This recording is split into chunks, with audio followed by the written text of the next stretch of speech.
A very good morning to all of you. Welcome you all in class 11 economics.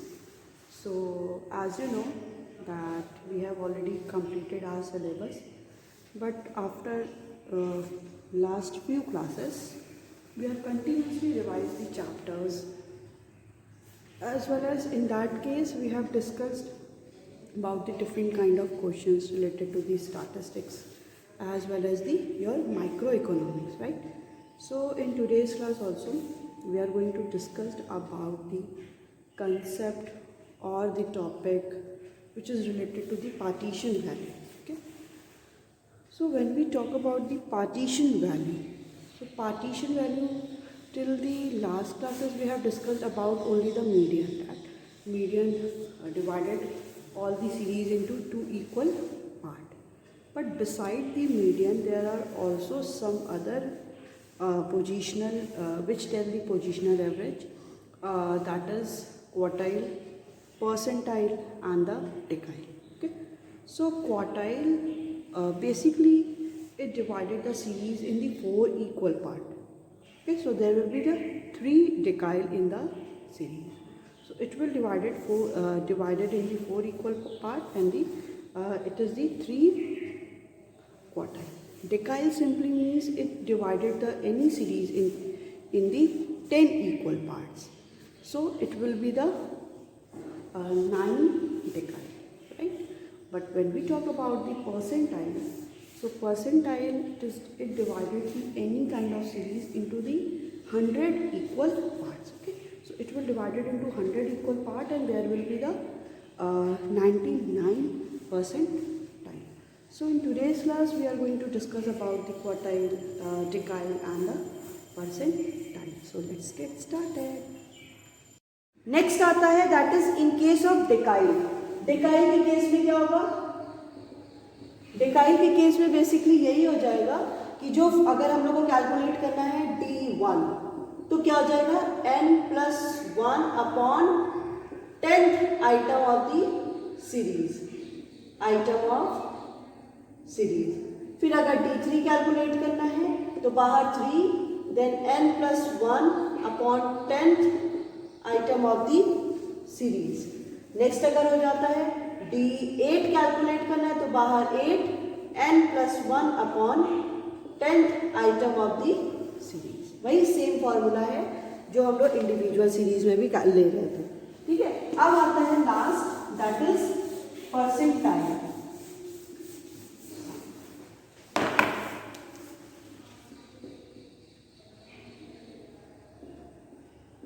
Percentile के case में आपको पता है कि जो भी इसके डिनोमिनेटर में वो 100 हो जाता है. सो अगर हमें निकालना है यहाँ पे P10, तो 10 हो जाएगा size of 10 n+1 upon 100 item of series. ठीक है, नेक्स्ट अगर आ जाता है आपका P88, तो size of 88 n+1 upon 100 item of the series. बस बेसिक डिफरेंस यहाँ पे ये होगा कि जब भी हम लोग वैल्यू को कैलकुलेट करेंगे, हम लोग पहले फ्रीक्वेंसी दे रखी होगी x और f, फ्रीक्वेंसी दे रखी होगी, उसी फ्रीक्वेंसी से हम लोग क्यूमुलेटिव फ्रीक्वेंसी निकालेंगे.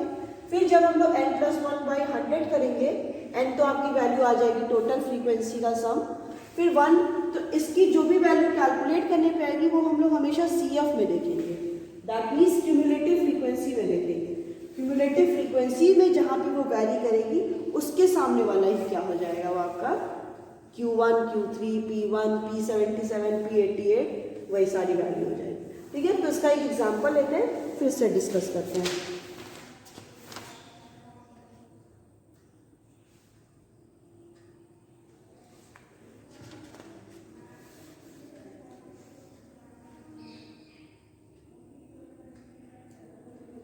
चलो, एक छोटा सा ही क्वेश्चन है, इलस्ट्रेशन का ही लिया है.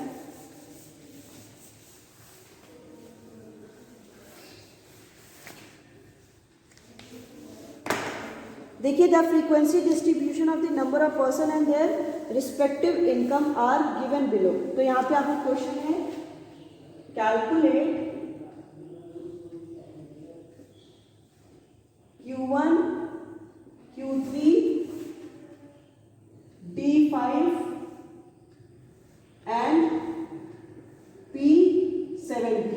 आपको ये 4 यहाँ पे कैलकुलेट करना है। Q1 कैलकुलेट करना है, Q3 कैलकुलेट करना है, D5 कैलकुलेट करना है और P7 भी कैलकुलेट करना है। यहाँ पे दिया है इनकम, इनकम को क्या ले लेते हैं, इनकम को यहाँ पे हम लोग x ले लेते हैं, ठीक है। इनकम नंबर ऑफ पर्सन आपका देखिए x क्वेश्चन में दिया, जब भी आपके पास फ्रीक्वेंसी होती है तो हम समझ जाते हैं कि क्या है, डिस्क्रीट सीरीज है, कंटिन्यूअस तो है नहीं। तो हम लोगों ने इसका क्या निकाल लिया, क्यूमुलेटिव फ्रीक्वेंसी सम करके 2 + 4 10 16 + 4 20, ठीक है, ये निकल गया। अब हमें यहाँ पे सबसे पहले क्या कैलकुलेट करना था, that is Q1। Q1 calculate करना था, तो Q1 का फॉर्मूला क्या है, size of n+1/4 item of the series,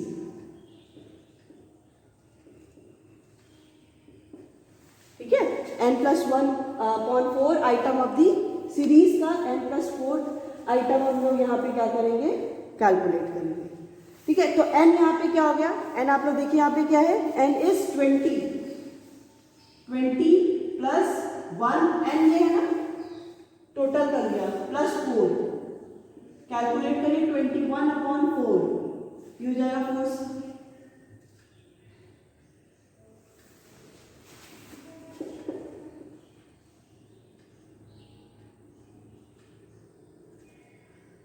5 × 20, 4 × 2 = 8, 5.25, ठीक है।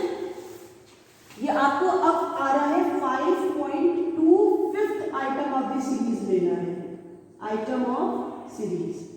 अब यहाँ पे जो ये 5.25 आइटम आया है सीरीज का, ये अब हम लोग कहाँ पे मैच कराएंगे, ये हम लोग CF में देखेंगे।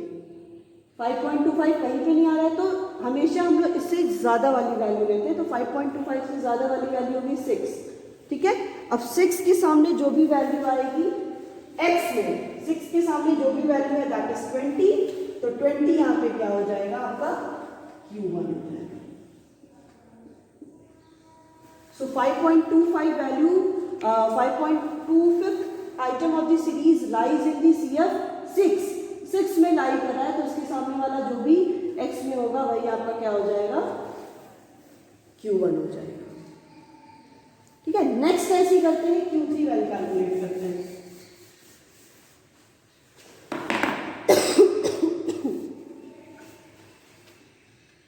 Q3 हो गया आपका 3n+1/4 item of the series, ठीक है, 3n+1/4 item of the series. यहाँ पे हो गया आपका 3, देन n यहाँ पे कितना है 20 + 1/4, तो 3 21/4, तो आपका अगर करेंगे 3 × 5.25 कितनी वैल्यू आ गई, 3.5, हाँ 15.75 आइटम लेना है, ठीक है, 15.75 आइटम यहाँ पे लेना है। अब 15.75 आइटम हम लोग कहाँ पे देखेंगे, हम लोग उसको मैच कराएंगे CF में, तो 15.75 इससे ज़्यादा, सबसे इससे ज़्यादा वैल्यू क्या है, 6 होगी नहीं, 20 बहुत ज़्यादा है, इसके अप्रॉक्सीमेटली 16 है, तो अब 16 के सामने जो भी वैल्यू दे रखी है इन x दैट इज 30, तो Q3 यहाँ पे हो गया 30। बस यहाँ पे सबसे ज़्यादा इंपॉर्टेंस किसकी है, यहाँ पे इंपॉर्टेंस है आपकी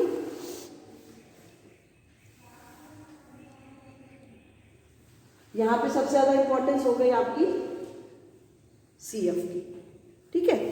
अब नेक्स्ट हम लोग करते हैं दैट इज D5।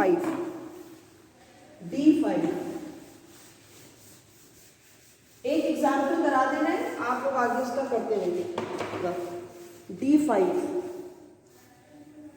ठीक है, तो D5 कैसे निकलेगा, size of 5th n+1/10 item of the series, ठीक है, तो 5 हो गया, n यहाँ पे कितना था 20 + 1/10 आइटम, ठीक है।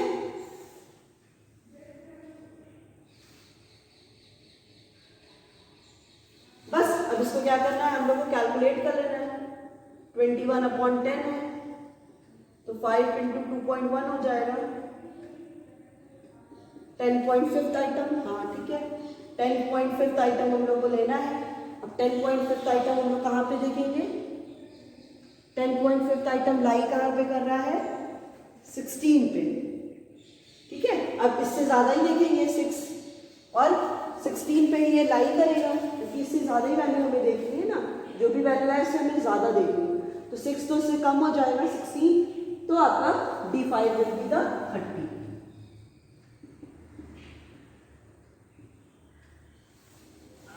और D5 को ही हम लोग और क्या बोलते हैं, D5 को ही हम लोग मीडियन भी बोलते हैं। ओके, नेक्स्ट अब हम लोग यहाँ पे करते हैं दैट इज P70 यहाँ पे करते हैं।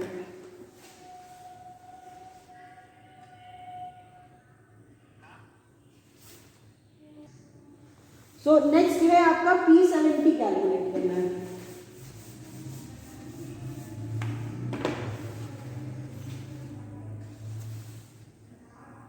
P70 हो गया, size of 70 n+1/100 item of series, ठीक है। सो 70 n है आपका 20 + 1/100 आइटम, ठीक है। सो ये हो गया आपका 70, तो हम इसको कैलकुलेट करेंगे। तो ये हो गया आपका 70 21/100 आइटम,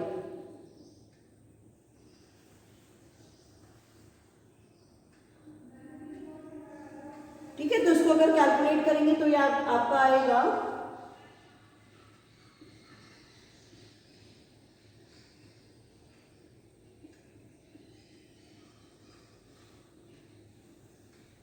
70 × 0.21, तो कैलकुलेट करने पे आएगा 14, 7 × 2 = 14, ठीक है, 7 × 7, तो 14.7 आइटम ऑफ दी सीरीज। अब यहाँ पे हम लोग कैलकुलेट करेंगे कि ये 14.7 आइटम ऑफ दी सीरीज फिर कहाँ पे ये वैरी करेगा, क्योंकि 6 पे तो वैरी ये करेगा नहीं। क्यों नहीं करेगा, क्योंकि 6 इससे छोटा है। हमेशा हम लोग इससे बड़ी वैल्यू, जो भी आइटम ऑफ द सीरीज आ रहा है उससे वैल्यू हमेशा ज़्यादा वाली जो होती है उसी को ही लेते हैं। तो 14.7 फिर यहाँ पे किसके पास आ गया, 16 के पास। जब 16 के पास आ गया तो उसकी वैल्यू क्या हो गई आपकी, that will be the P70 =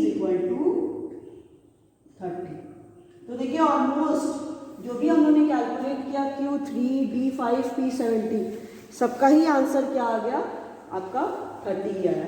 तो जो भी अगर इन केस ऑफ डिस्क्रीट सीरीज की हम बात करते हैं तो डिस्क्रीट सीरीज में हमेशा क्या होता है कि जो भी वैल्यू हम लोग ले रहे हैं वो हमेशा हम लोग CF से मैच कराते हैं, ठीक है। हम लोग हमेशा कहाँ से मैच कराएंगे, CF से मैच कराएंगे, और उसके बाद CF से मैच कराने के बाद जो भी वैल्यू आएगी उसको कैलकुलेट कर लेंगे। ये बाकी तो उसके क्वेश्चन ऐसे ही हैं। तो थोड़ा सा एक बार आप लोग ये भी देख लेते हैं हम लोग, computation of the partition value in the continuous series. कि कंटिन्यूअस सीरीज में हम लोग इसको कैसे कैलकुलेट करेंगे।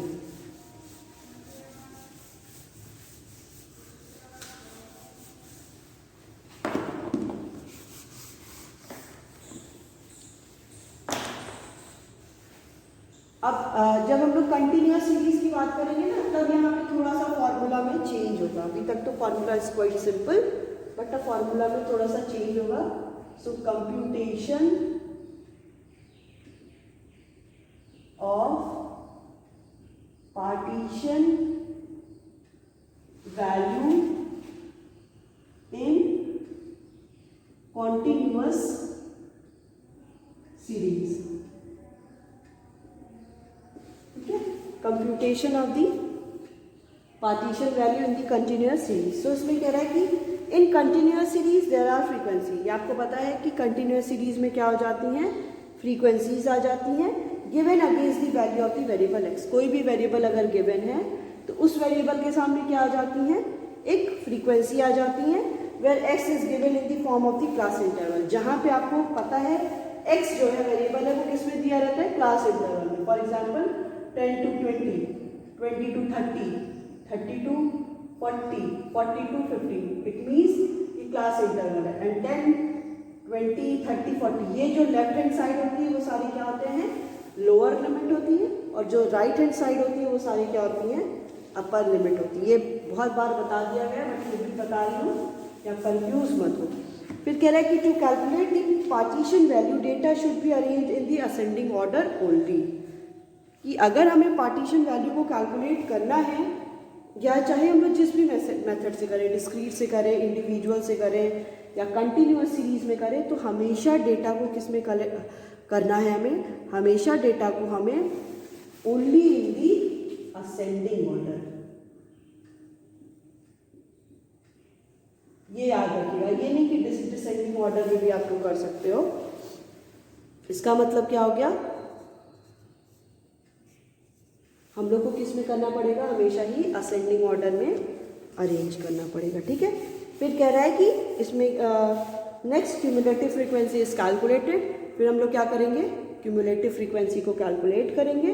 वी यूज टू फार्मूला, यहाँ पे देखिए वी यूज टू फार्मूला, यहाँ पे टू फार्मूला को कैलकुलेट करेंगे, यूज करेंगे to find the quartile, decile and percentile. Percentile, decile और क्वार्टाइल को कैलकुलेट करने के लिए यहाँ पे टू फार्मूला का यूज होगा। First formula is use to find the class interval of the partition value. सबसे पहले हम लोग ये फार्मूला जो भी यूज करेंगे वो क्यों होगा, कि वो ये जानने के लिए होगा कि क्लास इंटरवल, पार्टीशन वैल्यू का क्लास इंटरवल क्या दिया है, and the second formula give exact value of the partition value. और जो सेकेंड फार्मूला है वो क्या देगा, वो एग्जैक्ट वैल्यू देगा पार्टीशन वैल्यू की। सबसे पहले एक फार्मूला यूज करेंगे तो हमें, जैसे आपको याद होगा मीडियन में हम लोग करते थे, तो मीडियन में जब n+1/2 करते थे, n/2 करते थे सॉरी, तो हम लोग को ये पता चल जाता था कि वो किस क्लास इंटरवल में वैरी करेगा, जब हम लोग CF से उसका F और ये सारी चीज़ें देखते थे। यहाँ पे भी हम लोग सेम चीज़ करेंगे, यहाँ पे एक फार्मूला यूज़ करेंगे कि किस क्लास इंटरवल में वैरी करेगा। सेकेंड फार्मूला यूज़ करेंगे कि हमको ये जानने के लिए कि एग्जैक्टली पार्टीशन वैल्यू की वैल्यू क्या आई है, जो उसमें हम लोग क्वार्टाइल, डेकाइल और परसेंटाइल को यूज़ करें। ठीक है, तो अगर हम लोग बात करते हैं इन केस ऑफ क्वार्टाइल, क्वार्टाइल की अगर हम लोग बात करेंगे, हाँ, तो क्वार्टाइल की बात करेंगे तो सबसे पहले हम लोग साइज ऑफ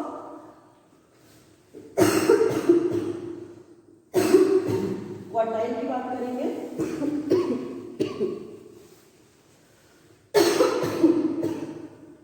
तो हम लोग n/4 कैलकुलेट करेंगे, सॉरी, ठीक है। तो Q1 अगर कैलकुलेट करना है तो हम लोग n/4 करेंगे, अगर Q3 कैलकुलेट करना है तो 3n/4 करेंगे। यही बेसिक डिफरेंस है। या वहाँ पे अभी तक हम लोग क्या कर रहे थे, n+1 कर रहे थे, बट यहाँ कंटिन्यूअस सीरीज में n/4, अगर Q3 कैलकुलेट करना है तो 3n/4। जैसे ही हमें यहाँ पे वैल्यू पता चल जाएगी कि किस क्लास इंटरवल में वैरी कर रहा है, फिर हम लोग इसका फॉर्मूला लगाएंगे, Q1 is equal to L1 plus n/4 minus CF upon F into I। कोई बेसिक डिफरेंस नहीं है इसके और मीडियन में। जो बेसिक डिफरेंस यहाँ पे आ रहा है वो डिफरेंस है n/4 का। मीडियन, क्योंकि मीडियन क्या होता था, मीडियन कैलकुलेट किस पे बेस पे होता था, वो 2 इक्वल पार्ट में डिवाइड करता है, तब हम लोग मीडियन यूज करते थे। ठीक है, यहाँ पे क्या हो रहा है,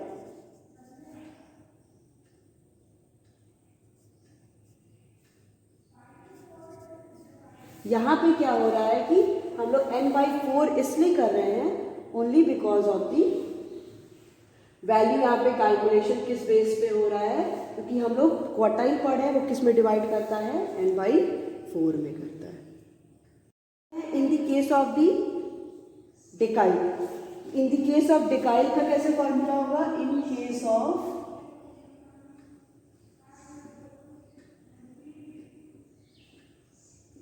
डेकाइल, इन केस ऑफ डेकाइल कह रहा है कि first we find the decile class. सबसे पहले हम यहाँ पे क्या फाइंड आउट करेंगे, फाइंड आउट डेकाइल क्लास, कि किस क्लास में वो वैरी कर रहा है। ठीक है, अब उसको वेरी करने के लिए हम लोग को सबसे पहले फॉर्मूला क्या निकालना पड़ेगा, D1 is equal to size of n/10 item of series. ठीक है, D1 कैसे निकल गया, size of n/10 item of the series. ठीक है, अब देन एग्जैक्ट वैल्यू हमें कैलकुलेट करना है। एग्जैक्ट वैल्यू इसकी कैसे कैलकुलेट हो जाएगी, बस D1 is equal to same formula है इसका भी, L1 plus n/10 minus CF upon F into I। ये हो गया D1 की वैल्यू कैलकुलेट करना। ठीक है, तो D1 इज इक्वल टू क्या हो गया, L1 plus n/2 minus CF upon F into I। ठीक है, so this is the formula for the calculating the value of the डेकाइड। इन द केस ऑफ अगर ये क्या हो जाता है आपका, अगर बोल दे रहा है कि you have to calculate the value of the D6, आपको यहाँ पे क्या कैलकुलेट करना है, D6 कैलकुलेट करना है। तो D6 इज इक्वल टू, बाहर यहाँ पे 6 हो जाएगा, 6 n/10, then D6 is equal to L1 plus 6 n/10 minus CF upon F into I। यही हो गया इसका फॉर्मूला, एकदम सिंपल सा फॉर्मूला था। ठीक है, so D6 is equal to L1 plus 6 upon 10 minus CF upon F into I। अब आता है इन केस ऑफ परसेंटाइल। तो पहले हम इसके वो फॉर्मूला देख लेते हैं, फिर फॉर्मूला पे बेस पे हम लोग क्या करेंगे, डिफरेंट क्वेश्चंस को करेंगे। सो इन केस ऑफ परसेंटाइल, ठीक है, अगर सबसे पहले हमें यहाँ पे क्या कैलकुलेट करना पड़ेगा, फाइंड आउट परसेंटाइल क्लास। ठीक है, तो P1 अगर हमें कैलकुलेट करना है तो हम लोग निकालेंगे size of n/100 item of series. ठीक है, फिर इसका फॉर्मूला क्या हो जाएगा, एग्जैक्ट वैल्यू कैलकुलेट करने का। एग्जैक्ट वैल्यू लिख लेंगे आपकी P1 is equal to L1 upon n/100 minus CF upon F into I। ठीक है, ये इसका क्या हो गया, फॉर्मूला हो गया। P1 is equal to n plus n/10 minus CF upon F into I। In case question में आपसे पूछ दिया कि you have to calculate the value of P79। आपको किसकी वैल्यू कैलकुलेट करना है, P79 की वैल्यू कैलकुलेट करना है। तो कोई ऐसे आ गया क्वेश्चन में कि यही कंटिन्यूअस सीरीज का था और बोल दे रहा है कि you have to calculate the P79, आपको यहाँ पे P79 कैलकुलेट करना है। तो P79 लिखेंगे, आपके पास फ्रीक्वेंसी दी रहेगी, फ्रीक्वेंसी से आप लोग CF निकाल लोगे। CF से आपको क्या है कि आप n कहाँ से पता चल जाएगा, टोटल नंबर ऑफ फ्रीक्वेंसी कर लिए n/100 करोगे, फिर 79 है तो बाहर यहाँ पे क्या हो जाएगा, 79 हो जाएगा। ठीक है, यहाँ बाहर 79 हो जाएगा। फिर हम इसकी एग्जैक्ट वैल्यू कैलकुलेट करेंगे। So P79 is equal to L1 plus 79 upon n/100 minus CF upon F into I। और यहाँ पे CF क्या है, class cumulative frequency, F is frequency and I is the class interval. ठीक है, कि upper limit और लोअर लिमिट का डिफरेंस क्या है। तो अगर आ गया आपका यहाँ पे 97, तो P97 is equal to 97 n/100, और जब इसका फॉर्मूला लगाएंगे तो बाहर यहाँ पे 97 हो जाएगा। यही इसका बेसिक डिफरेंस है। तो डिफरेंट फॉर्मूला को यूज करके आप डिफरेंट वैल्यू को कैलकुलेट कर सकते हैं।